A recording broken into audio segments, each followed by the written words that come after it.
Aperte o cinto, porque este texto não foi feito para massagear o ego de ninguém. Se você acha que entende o que é desigualdade, prepare-se. Talvez você só tenha aprendido a enxergar o mundo com a mesma miopia seletiva que a sociedade te entregou pronta. E se eu te disser que a cor da sua pele sempre falou mais alto sobre você do que a sua voz, sua inteligência ou suas escolhas, o problema nunca foi a cor da pele, foi o silêncio confortável de quem finge não vê-la. O tema que você está prestes a atravessar é um campo minado. O peso da pele, a cor que a sociedade finge não ver. Um mergulho incômodo, necessário e urgente sobre como o mundo cria regras invisíveis para corpos negros enquanto jura com a mesma boca que todos são iguais. Este é um vídeo filosófico, mas não daqueles que você assiste com distância acadêmica, menos é daqueles que cutucam, confrontam e obrigam você a escolher de que lado da história tá. A verdade é simples e brutal. A sociedade vê cor o tempo todo. Ela só finge que não vê quando isso a beneficia. E essa mentira, repetida por décadas, virou regra, cultura e até política. Nós crescemos dentro dessa ilusão confortável. Aprendemos a reproduzi-la e, pior, nos acostumamos com ela. O resultado: um sistema inteiro que funciona como um conjunto de portas giratórias, para uns, sempre abertas, para outros, sempre bloqueadas por sensores invisíveis que detectam melanina como se fosse ameaça. A filosofia sempre tentou responder perguntas sobre identidade, alteridade e reconhecimento. Mas poucas perguntas são tão perturbadoras quanto esta.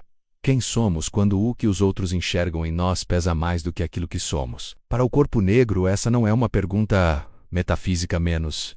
É a rotina.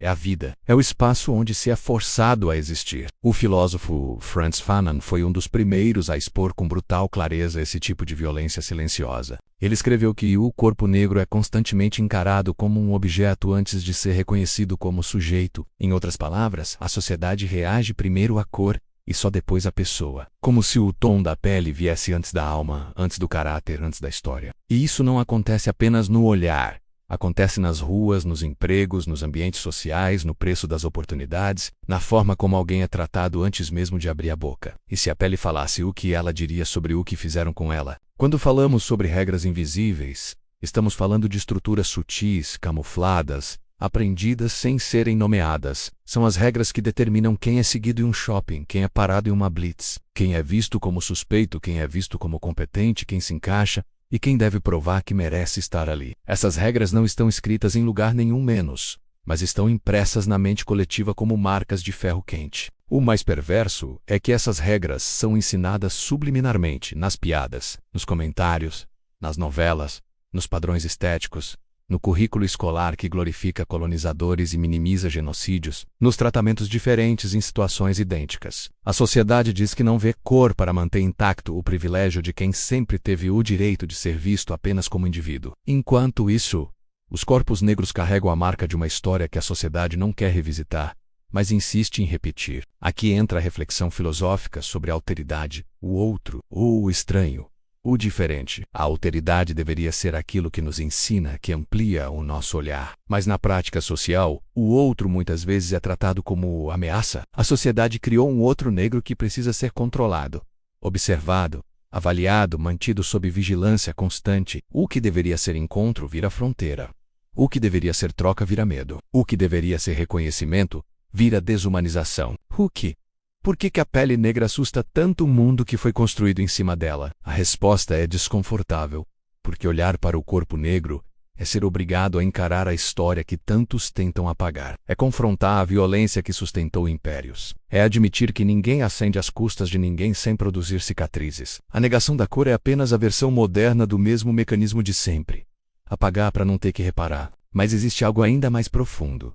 A tentativa de reduzir a negritude a um conceito, a um estereótipo, a uma função social pronta. Quando a sociedade finge não ver cor, ela não está promovendo igualdade, ela está promovendo cegueira seletiva. Porque ver cor significa ver desigualdade e ver desigualdade significa admitir responsabilidade. É mais fácil fingir que tudo é neutro, que tudo é mérito, que tudo é individual, quando na verdade nada nesse sistema é neutro, meritocrático ou individual. A filosofia do reconhecimento, muito discutida por pensadores como Hegel e Axel Honneth, aponta que ser humano é ser reconhecido. Não reconhecido como estatística, não reconhecido como problema, não reconhecido como exceção menos, mas reconhecido como sujeito pleno. Sem reconhecimento, o indivíduo é mutilado em sua dignidade. E é exatamente isso que sociedades racistas fazem.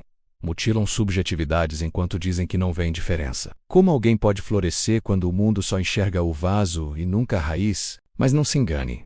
Apesar de toda essa estrutura, apesar de toda a barreira invisível, apesar do peso da pele, a negritude não se resume à dor. A consciência negra é força, é criação, é filosofia viva, é resistência que se reinventa diariamente. É identidade que se constrói e se afirma apesar do apagamento. É cultura que não só sobreviveu, como moldou o mundo. E é exatamente isso que incomoda tanto. A consciência negra é perigosa para um sistema que depende da inconsciência racial. Porque quando um corpo negro entende o valor que o sistema tenta esconder, ele se torna incontrolável, ele se torna inquebrável.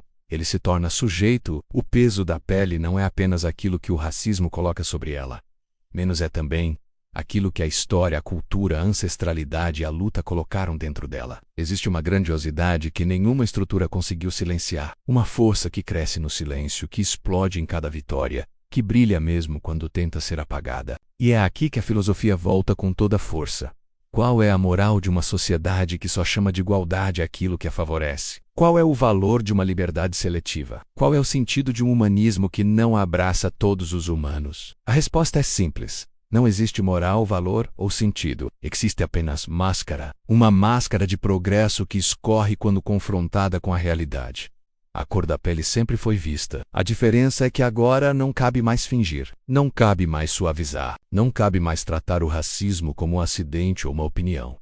Não cabe mais entregar conforto a quem se alimenta dele. A filosofia existe para iluminar aquilo que é difícil de encarar. E poucas coisas são tão urgentes quanto encarar a verdade sobre como tratamos corpos negros. Esse vídeo não é para quem busca alívio. É para quem busca consciência. Para quem quer entender que o mundo não muda enquanto insistirmos em fingir que não vemos aquilo que está na nossa frente desde sempre. A cor da pele fala.